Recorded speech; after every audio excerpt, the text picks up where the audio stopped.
The mother-in-law of the Arjikar rape and murder case accused has made some revelations about him. The accused Sanjay Roy's relationship with his mother-in-law was very tense. This is Sanjay's mother-in-law from his second marriage. As per the mother-in-law's accounts, everything was good for 6 months. But when her daughter was 3 months pregnant, he caused a miscarriage. He thrashed her and a police complaint was registered for the same. Following this, her daughter continued being ill and Sanjay was not good to her. Now, talking about the Arjikar incident, she added that Sanjay could not have done the crime alone and he doesn't have the capacity to do it alone. Renik on the telecast with me. Renik, Sanjay Roy, the main accused mother-in-law, has made some revelations. She's also insinuating the fact that he couldn't have perhaps done it alone. There are, of course, these questions that are arising with the parents saying that this, them alleging that this may have perhaps been a gang rape. These revelations then coming in the forefront, are extremely significant. If you could take our viewers through what it is that the mother-in-law has revealed.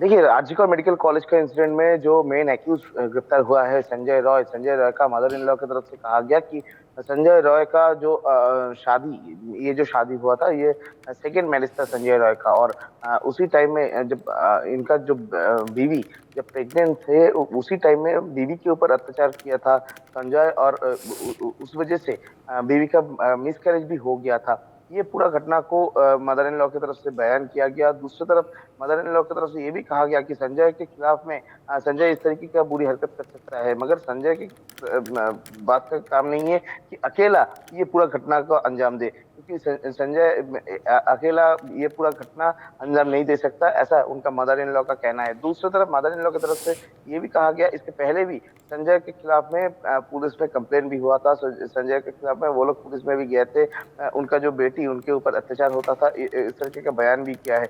एक तरफ तो संजय रॉय का पूरा जो career वो सामने रखे, और दूसरी तरफ ये पूरा घटना में संजय सिर्फ अकेला नहीं है, ये बात भी मदर इन लॉ की तरफ से किया गया। क्योंकि पहले भी यही बात बार बार से सामने आ रहा था कि ये जो पूरा घटना, क्या ये पूरा घटना अकेला कोई लोग के बस का काम है, ये सवाल बार बार से आ रहा था। उसी सवाल को फिर से एक बार सामने लेके आया संजय रॉय का मदर इन लॉ। उनकी तरफ से भी दावा किया गया कि ये पूरा घटना संजय का अकेला का बस का काम नहीं है, शायद इसमें दूसरा कोई शामिल भी हो सकता है संजय के साथ, मगर संजय इस तरीके का काम कर सकता है, ये उनको बिलीव हो रहा है।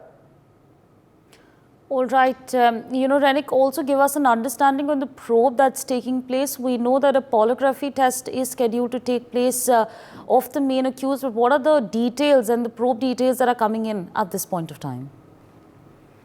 देखिए, संजय रॉय का पॉलीग्राफिक टेस्ट के लिए कल शियालदा कोर्ट में सीबीआई की तरफ से अप्लाई किया गया था, क्योंकि पॉलीग्राफिक टेस्ट के पहले कोर्ट का परमिशन होना जरूरी है, और इसी वजह से सीबीआई की तरफ से शियालदा में सीबीआई का जो स्पेशल कोर्ट है उसमें अपील किया गया था कि वो सीबीआई मेन एक्यूज जो है संजय रॉय, उनका पॉलीग्राफिक टेस्ट करवाना चाहते हैं। और उसके बाद ही शियालदा कोर्ट की तरफ से ये जो अपील है उस पर अप्रूव कर दिया गया है, उनका पॉलीग्राफिक टेस्ट किया जाएगा। सीबीआई के सूत्रों मार्फत खबर है कि संजय रॉय का जो वो बयान सीबीआई को सही नहीं लग रहा है, सीबीआई को सेटिस्फाई नहीं कर रहा है संजय रॉय का बयान, और इसी वजह से वो लोग संजय रॉय का पॉलीग्राफिक टेस्ट करवाना चाहते हैं कि संजय रॉय सही बोल रहा है कि दूसरा कोई कहानी रच रहा है, और इसी वजह से वो लोग पॉलीग्राफिक टेस्ट करवाना चाहते हैं। और आज या कल के अंदर ही वो पॉलीग्राफिक टेस्ट का जो प्रोसीड्यूर चालू होगा।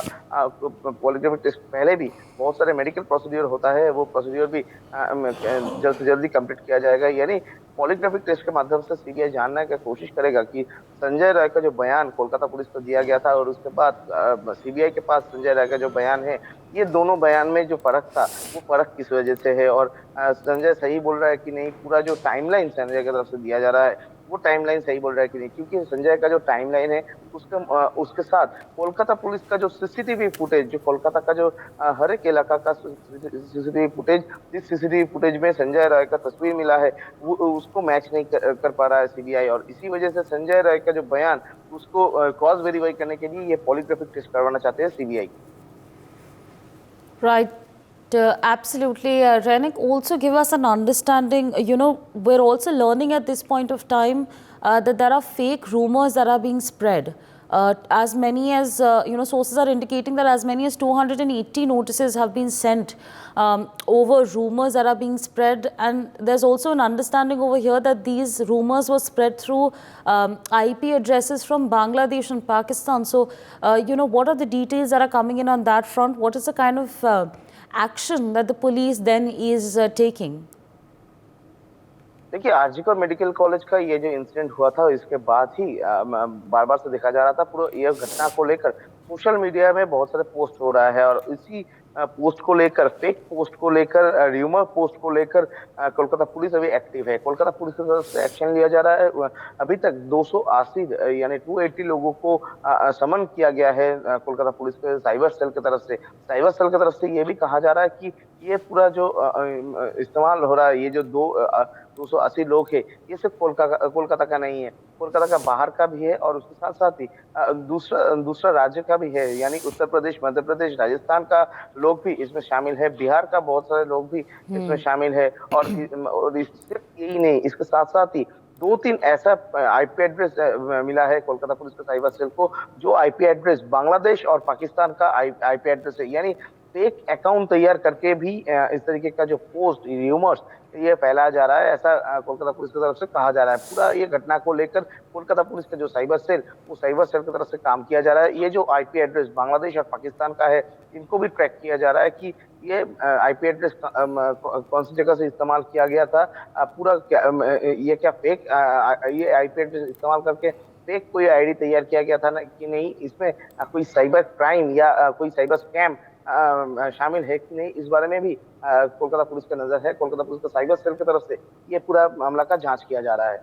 For more such videos, subscribe to the NewsX YouTube channel, hit the bell icon.